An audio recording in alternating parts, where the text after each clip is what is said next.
நான் வந்து பார்த்துட்டு போனேன்ல.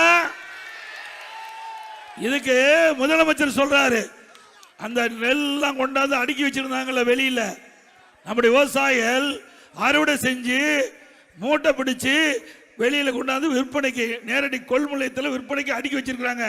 அதுக்கு என்ன சொல்றாங்கன்னா, வியாபாரி கொண்டாந்து அடுக்கி வச்சிருக்காங்களாம். வியாபாரிகள் கொண்டாந்து அடுக்கி வச்சிருக்காங்களாம். எவ்வளவு பச்சை பொய், எவ்வளவு விவசாயிகளை எப்படி கொச்சப்படுத்துறாரு.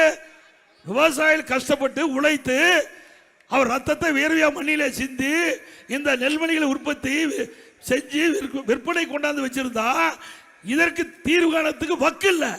ஆனா இவர்களெல்லாம் வியாபாரி.